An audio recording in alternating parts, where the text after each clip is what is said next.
Well, welcome back to Living Local. It's time to check in with Movie Mike for what's new in theaters. Mike Shultz, art editor for the River City Reader, joins us once again for a review of some of last week's movies, some of this week's movies as well. And we got some big hitters this week. Yeah, we absolutely do. Yep, they're coming out in force for sure. They are. Yeah, bring them on. Tis the holidays for sure. But we'll start with last week's movies. Sure, First go up, ahead. You liked the movie Beautiful Boy. Beautiful Boy. I was really hoping this would be good, and it was. This is an addiction drama that stars Steve Carell, and his son is played by Timothy Chalamet. Got Oscar nominated for Call Me By Your Name last year. It is based on a pair of memoirs by both the father and the son about the youth's drug addiction over the years with crystal meth. It is beautiful. It's beautifully acted. It is incredibly beautifully acted by Timothy Chalamet, who's amazing in this. A brilliant performance. What I didn't expect from the movie, though, is that the soundtrack is as interesting as the performances in many ways. You have Nirvana, you have John Lennon, you have David Bowie, you have Sunrise Sunset from Fiddler on the Roof, you have Perry Como. I mean, it's like this crazy pop explosion, and it's kind of as chaotic and eccentric as, I mean, it puts you in kind of an addled drug addict's mind in many ways of just not knowing where you're coming from. And the soundtrack actually does almost as much work as the acting. Yeah, so it works. Really fascinating. Yeah. That's really I can't cool. recommend it enough. It was great. I really look forward to that one. Anytime music is also played well into a movie, I appreciate it. It's not just decorative in this movie, it's mood, which is great. I mean, it's expressing themes. Really works well. Yeah, I don't know if you remember the movie Boyhood. I think we talked about it before. Oh, for sure. One of my the favorites. music in that one was really well done, too. Yeah. It just definitely adds a new element. And a movie you didn't like, which I'm not too surprised by, is The Girl in the Spider's Web. Yeah, I was hoping for more from that one, for sure. Yes, it's the very long-delayed sequel to Girl with the Dragon Tattoo, with Claire Foy playing the title character this time. The problem is that Lisbeth Salander is such an interesting character. She's the kind of this goth computer hacker, James Bondy kind of figure. And in this one, it's basically all Bond the whole way. And so and they really lose her sense of individuality. The performance isn't that interesting. You know it's going wrong in the very first scene because it's kind of like Elizabeth Sadler taking revenge on this abusive husband. But it requires so many leaps of faith as far as like, how did she get in the room? Where did the rope come from? How did she know he was going to stand right there for the trap to be set? And then after it's over, those characters are vanished from the movie. It's just like a James Bond opening. And so the rest of it is like a very chilly Nordic James Bond without a good soundtrack. Yeah, so it's a bummer. That was one thing that stuck out to me in your review on rcreader.com was you said faux 007. Yeah, it really is. And she's more interesting than that. And so it was a missed opportunity, I think. And the movie made no money, so we might be done with her for at least a while. Yeah, that's a little disappointing. But we got a bonus this week, one that I was excited for and I'm excited to talk about with you. The World War II Nazi zombie movie Overlord. Nazi zombie movie, bring it on. It was disgusting and funny and really just kind of awful, but in a great way. Right. It's set in World War II. It's just a few hours before D-Day, basically, and so they send American troops behind enemy lines in Nazi-occupied France. They have to destroy a tower that has a radio controlling device, but there is a Joseph Mengele kind of scary, evil scientist who is turning the deceased of the town and the dead Nazis into zombies, like you do. How fun. The idea is to make an unkillable Nazi force, and so they turn them into zombies. It's tacky and cruddy in so many ways, but it's fun. It moves, and it's got good actors in it. It has Jovan Adepo from Fences and Wyatt Russell, who's Goldie Hawn and Kurt Russell's child. He's great. I had a ball. I have to admit. I think I will check that one out. It does sound like a ton of fun. It could be a great rental. You know, also for sure.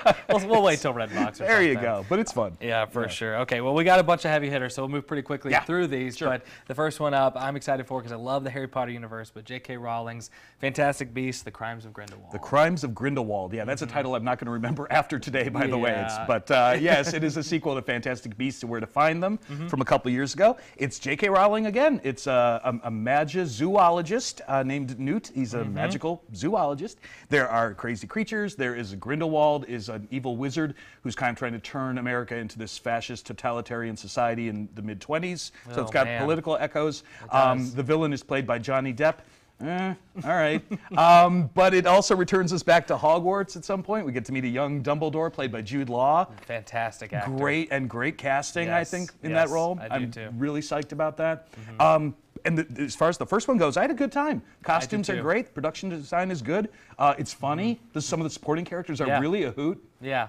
Yeah, I I'm agree excited. with that. I agree with that. I think that the special effects and just to be transported back into that world for a fresh view of Harry Potter for the loyal fans. Sure, I mean the ones who are gonna missing it, yeah, absolutely. And if you can't afford the ticket to see it on Broadway for $400 or whatever, you know, $10 at the Cineplex is okay. There you go, for sure. All right, Mark Wahlberg, Rose Byrne, family drama, Instant Family. Instant Family, yes, by the director of Daddy's Home, which was a big hit, of course, for Mark Wahlberg. This is about a suburban couple who want to adopt a foster child, a 13-year-old girl who, as they didn't know until it was too late, has 2 siblings that they can't be separated from, and so they wind up adopting all 3 of them. Yeah. And so it's basically about how a childless couple becomes a house filled with love, probably would be my guess. Yeah. But it's got Mark Wahlberg, who can be a lot of fun, and it's got Rose Byrne, who I'm crazy about. Yeah. She's so very good. And so it could be fun. It's got Octavia Spencer in it, and the comedian Tig Notaro. It's, could be harmless and a good time. A good, you take it with a grain of salt for what it is, and also some good themes, I think, for today's world. Absolutely, sure. All right, well, some fun themes in this next one. Crime thriller, Widows. Widows, yeah.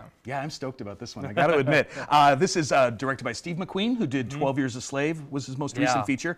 So he knows his serious. This time we're going genre, and we're going with a crime thriller. It's about 4 armed robbers who all perish in a job gone wrong. Yeah. And their wives now are forced to face with their mounting debt that the husband's left behind, and so they decide to become armed robbers themselves. They find a notebook that had a plan, and Viola Davis is the star. Family business. Family business. Yeah, but this cast is crazy. Yeah, through the roof. Oh my gosh, Viola Davis, Colin Farrell, Robert Duvall, Daniel Kaluuya from Get Out, Brian Tyree Henry from the sitcom Atlanta, Michelle Rodriguez from the Fast and Furious movies.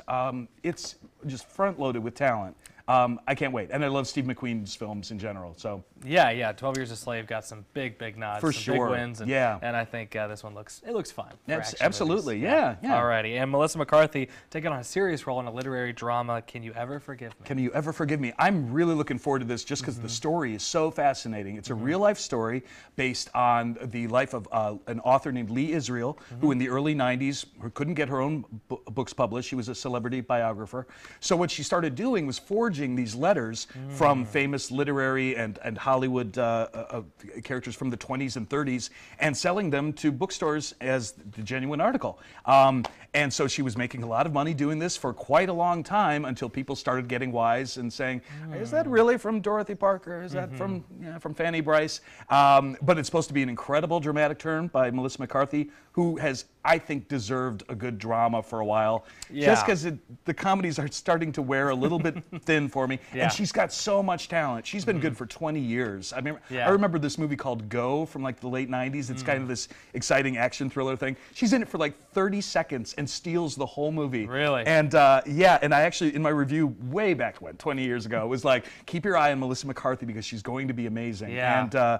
And she is. This could be her shot. But she needs to get back to some better material. Yeah. Put her in Bridesmaids or The Heat, fantastic, but too much of it's too iffy for me. It's too slapstick, so kind of looking forward to something a little serious. For sure, She deserves the shot, I think. I agree, yeah. All right, well, thanks so much for being here. My pleasure, buddy. Really appreciate it. Again, interview this week's movies, J.K. Rowling's Fantastic Beasts, The Crimes of Grindelwald. We've also got Instant Family. We've got the thriller Widows, and Melissa McCarthy's new film, Can You Ever Forgive Me?